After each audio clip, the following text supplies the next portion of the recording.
Old Jack Frost loves to give us anglers a tough time during these winter months. So I decided to give my bones a Blueridge break and head down Dixie Way for a bit. Who are we to know where these rivers flow, or why the wind chooses when and where to blow? The sun is gonna rise each and every I don't know, this is a gamble. I just kind of threw a dart at the map and was like, let's go there. And it worked out, and that makes it everything, man. That's so cool.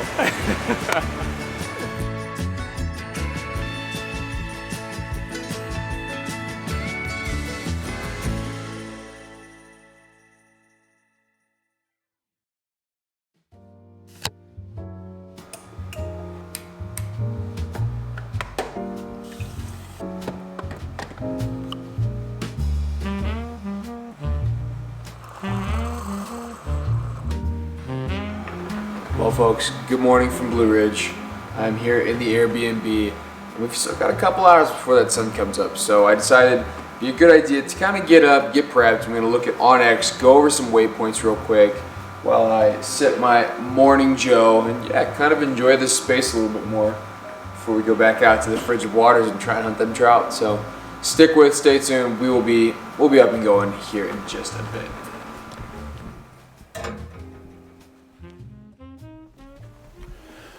Alright, the Airbnb is locked up and we're ready for day 2, well, official day 2 here in Georgia. Pretty chilly morning, but luckily the drive is going to be super quick because we're right by the river, which is so nice. So, enough talking, let's hit the road. It seemed as though most of the Blueridge area was still very much asleep, waiting on the warmth of that sun to try and warm up the sky and burn off that frost because it was a chilly morning. But with the excitement of unfamiliar roads pulling my truck along the way, we managed to make it to our first stream in no time flat. And no sooner had the Eagle landed, we hit the ground running and got suited up, ready for today's adventure. I was really excited to see what this Blueridge area had to offer as far as trout. Well, here we go, back on the grind. Now, today is a little bit of a departure from yesterday's adventure. This is a really awesome stream that parallels the road, so we aren't ever really too far from the truck. As you can see, it's back there, but I've decided to park ahead of where I wanted to fish and fish up to it. Number one, just so that, we don't have to hike back, but number two, so that we can use this morning hike to kind of get our blood pumping, because it is a chilly morning. I think it said like 28 degrees when I got here, 29, something like that. So it's a good way to kind of get the blood pumping, get everything moving again before you actually get into the freezing cold water and start fishing. So a little trick, a little tip of the trade, I suppose, but yeah, we're well on our way and we'll jump in here in a sec.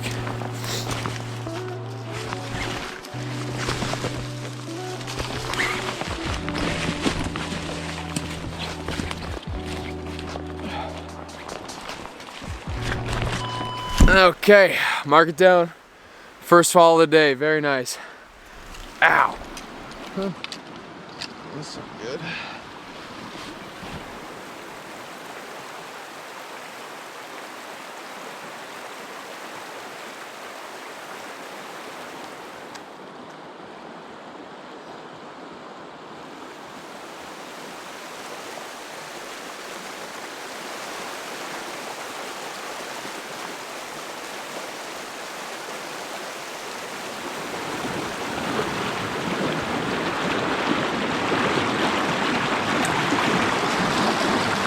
Hey, there we go. Might be a little hard to hear me right here. It's kind of loud with the waterfall, but this is our first fish of the morning, and it's a dimey dime, just peach. It's an absolute peach. I've heard good things about these Georgia rainbows, but man, this is an absolute gem. It's so beautiful. Okay, I think we're ready to send this guy back.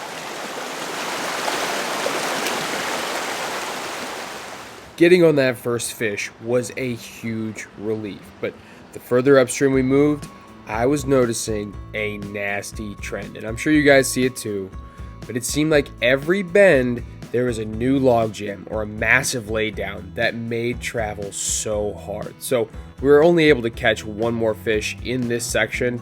Little beautiful guy, but still, we were really strapped for time trying to maneuver this creek and get to where we needed to go. Now we didn't manage to get a fish out of there, but we did find somebody's dry dropper rig. That thing is nice. Those are 2 fresh flies too. They weren't up in the tree very long. That's a dub. I'll take that every day of the week.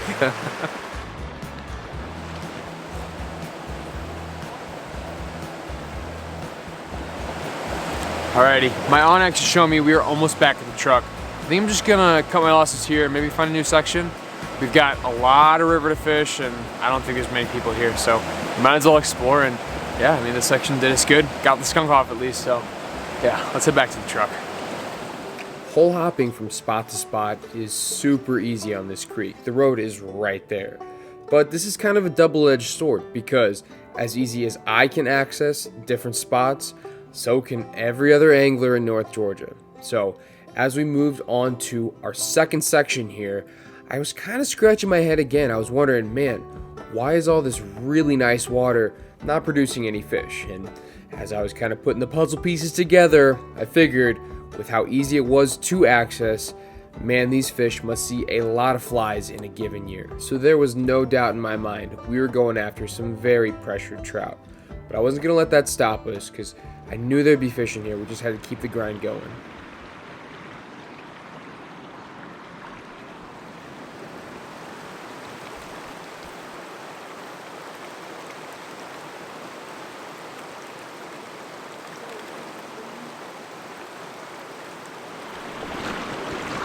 Yes, finally. Good Lord. Well, that right there, ladies and gentlemen, is a dolled up doughboy bowboy, man. That is one pretty trout. That's what I like to see, man. Are you ready to go back? I think he's ready. So yeah. Alrighty, it's been kind of tough getting on a bite. We're not getting a consistent look at either of our setups right now, so I'm not going to talk about it just yet. I want to get a little bit more established and actually start catching fish before we, break down the rod and reel setup and the flies we're using. Right now, it's kind of a, learning process, learning curve, trying to figure out these fish.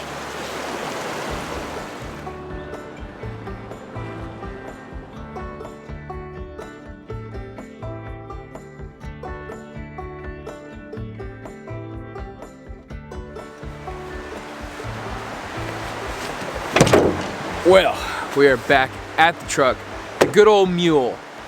And it might seem like we've kind of had a lackluster morning. We've gotten on 3 or 4 fish. And hey, I'm so happy with that because kind of putting it in perspective, at this time yesterday, I still hadn't caught a fish. And I was fuming about it. But today's different. Things are a little slow, but learning a new river in a new state, I'm just happy we caught one, let alone the few that we have. So fingers crossed as this afternoon kind of rolls into evening, things warm up, the fish get more active, and yeah, we can catch a few more. But what I'm gonna do now is I'm gonna hop in the truck, take a quick lunch break as I'm rolling on up, and we're gonna head towards the top of this watershed because word on the stream is that there are brookies at the top, and I would love to hold a southern Appalachian brook trout. That would be like probably the biggest goal checked off my list for this kind of trip. And speaking of this kind of trip, as I was making my way upstream, I was thinking to myself, I'm like, man, the Patreon folk are like seriously the best. And I try my best to thank you guys from, words and texts at the end of every video, kind of making a running list of all the people who have, invested in fly all season. And it kind of gets my goat because I don't feel like that text does justice. I try and put out the extra content as a thank you, but for real, I just have to thank you guys so much, like here and now, because this would not have been possible. This entire trip would not have been possible without you. It has helped me, get lodging, gas, food, like making this trip feasible to where I can, if I have the time, I can make a big effort to go and see a new part of the country and try and catch the fish that are swimming in the rivers, man. It's just, it gets me so jacked up, and it's just so cool that there's folks out there who, want to see more of this. It's the best. And again, you Patreon folk, thank you so much. But enough rambling from me. Let's get in the truck and start heading upstream.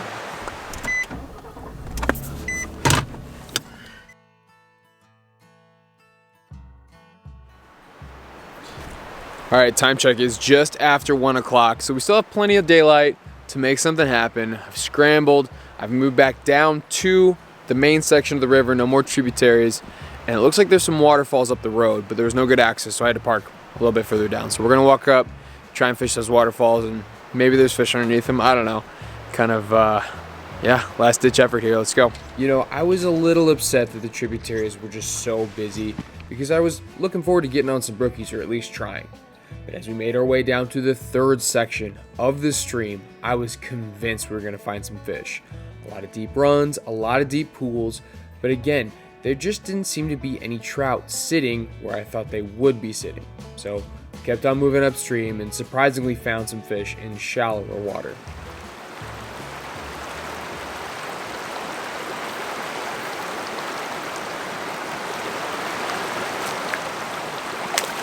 Oh my gosh.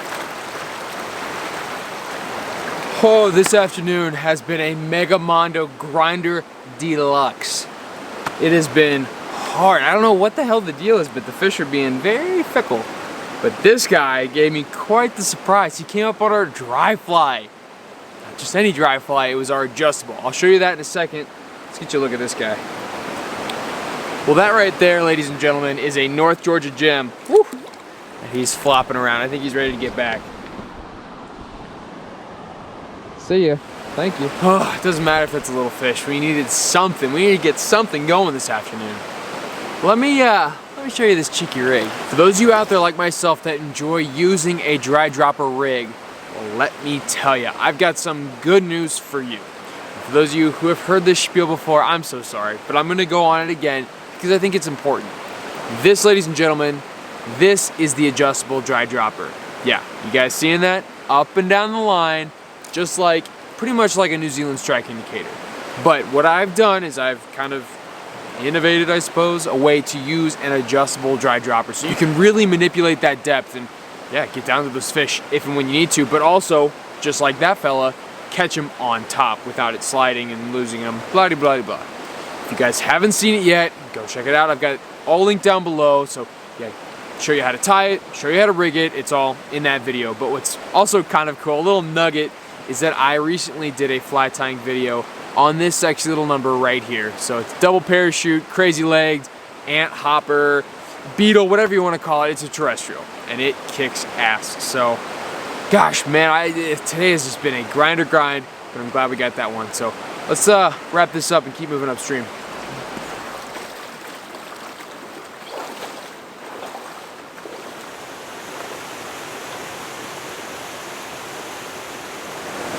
Well, we've been grinding all day, and I keep scratching my head. I'm like, what the hell's going on? I don't know what possibly they couldn't like about what I'm throwing, but it might not be what I'm throwing. I think I finally figured it out. I was rooting around in some trees over there, and I found this. The brown trout chums sunglasses holder. I know the reason I'm not catching fish, because this stream is for real trout bros, not some dingus like me. I am not even close to qualified to be on a stream like this. I don't even have chums. Well, I guess I do now. But for real, it seems like this creek is quite popular, not exactly a secret. So I think the fish that we're getting, I'm definitely thankful for it, because it's kind of a pressured environment from the looks of it. So I'm gonna stow these chums away. I think it's time to head back to the truck. So I think this is gonna be back to the drawing board number 8 or 9.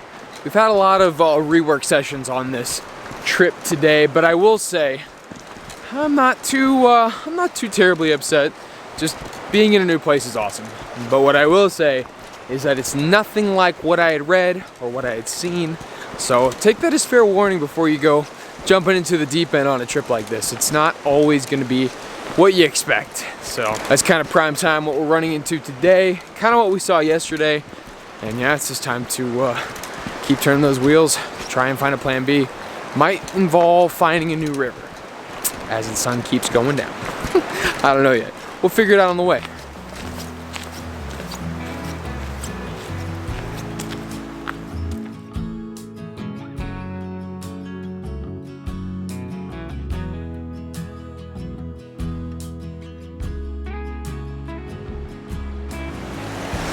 Well, would you look at that? That is one sopping wet arm, and I can feel it down all the way on my left side toes. We just dunked ourselves, and you know, today's been a grind, and that's just the grimy cherry on top. But we'll only give this a few couple runs. My arm's already starting to get cold, so I'm not too interested in dicking around with this. So, oh, can't say we didn't try, you know.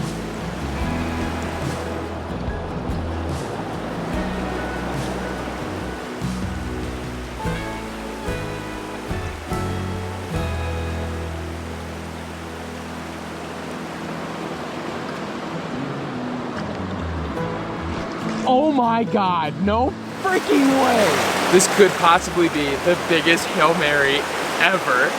Oh my gosh, I cannot believe we just did that. Well, one half of my body is completely numb, but we managed to do it. Cold hands doesn't matter. That is the Hail Mary trout we were looking for.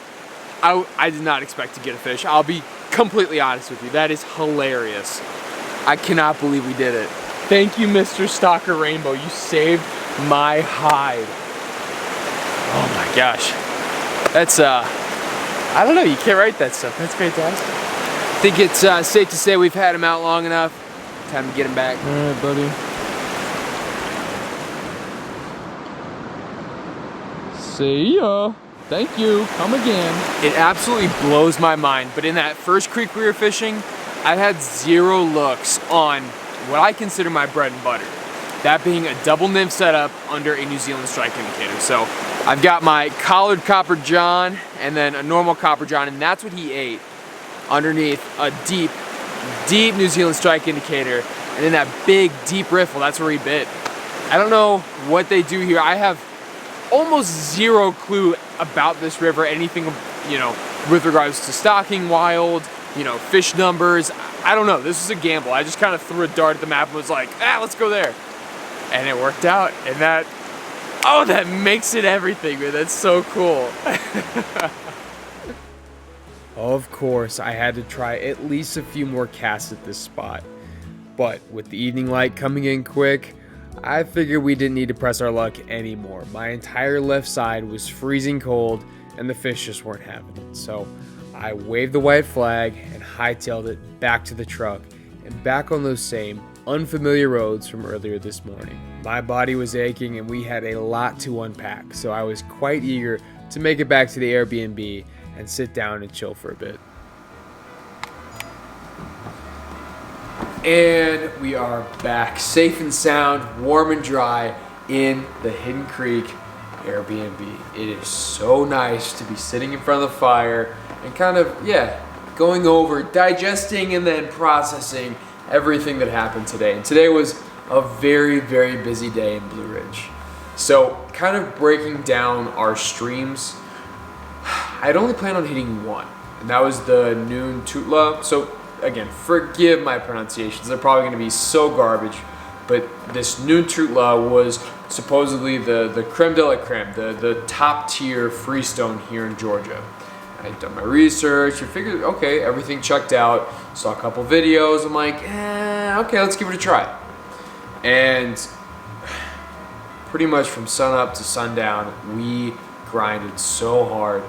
And I noticed, again, it's always that thing where the research doesn't really kind of stack up to what you see in person, and it's always kind of frustrating, but what it seemed to be, or what seemed to have happened, is that there was either storms or some sort of something had come through and knocked down so many trees. So be it the hemlocks or the hickories, the oaks, the pines, there was so much deadfall. So even just maneuvering the water itself was so difficult. It was like running an obstacle course every time you wanted to move holes.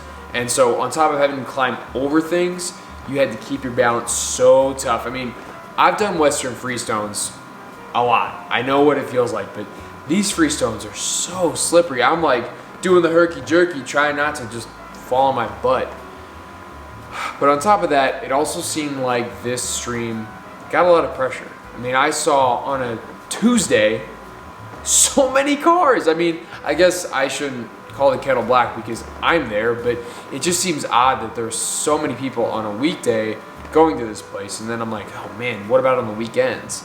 And so, you know, you see the Christmas trees full of flies, and you see like little bips and bops of angler apparel and maybe some gear strewn about, and then of course the well-maintained paths. It's just like, man, I can't imagine this place gets a rest or a reprieve. So I'm thinking that might have not been the best decision. You know me, I like to go kind of hard and go backcountry, kind of like the Jacks River experience. I mean, that was so way in the back, and I like that stuff. But this, with the road next to it, it seemed pretty easily accessible. But regardless, we caught fish. I'm happy with that. Taking those beautiful bows home, I mean, that's a prize in and of itself. And for our first time being on that creek, again, just check that box off. That's another win. But the fourth quarter, kind of Hail Mary, just bombed down to the end zone. Going to the Toka River, I believe. The Toka.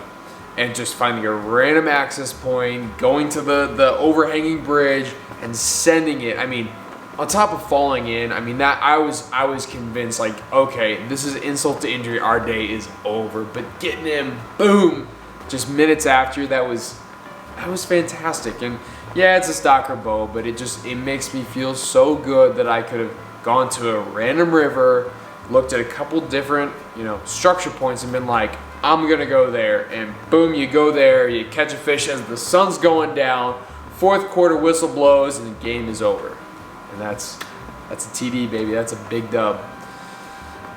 So that's kind of the synopsis of the day, but that leaves me at kind of a crossroads, because all the spots that I've gone to so far, the ones that you've seen, the ones you even haven't seen, those were all my plans A, B, C, and D. And I'm not so convinced that I want to spend the last half of this trip kind of doubling back to those that we've already seen. I don't know how much I like them.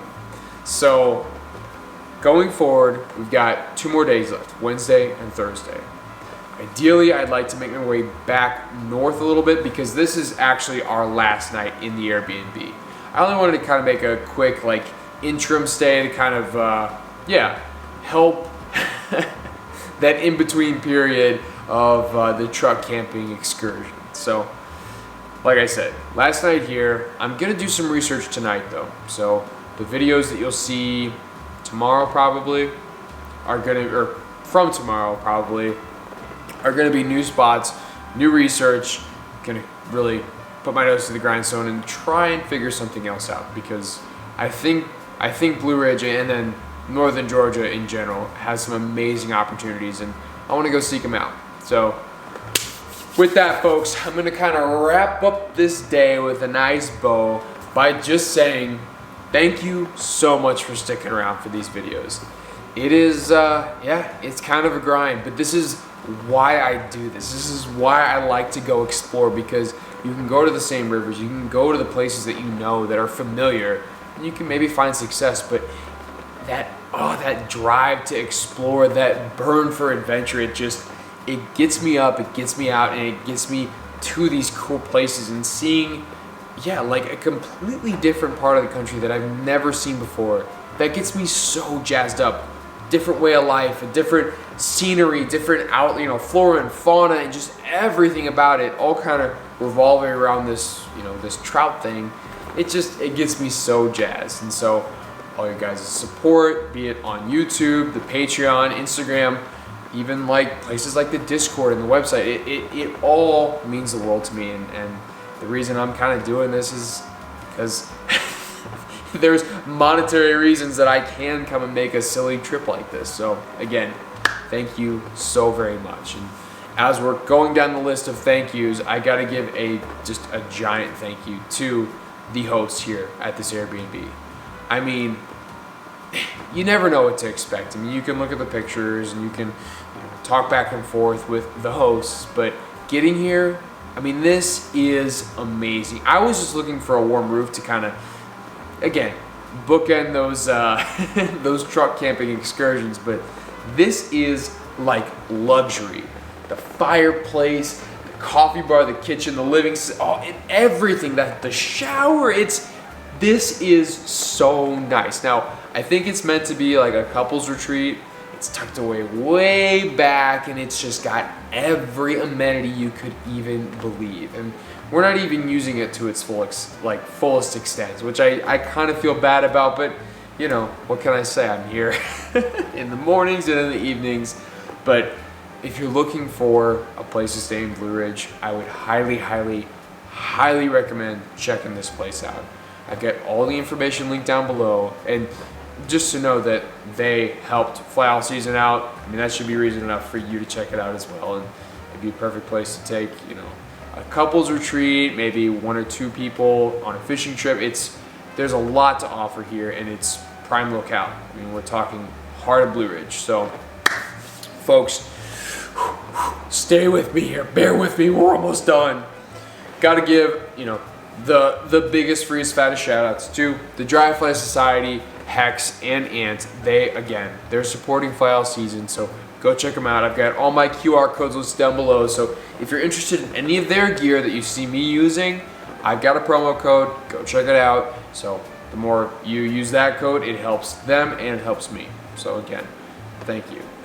And finally, folks, wherever you find yourself, be it in the Blueridge Mountains sitting next to a warm fire or in your backyard, I sure hope you're keeping those feet in the water. And until next time, tight lines.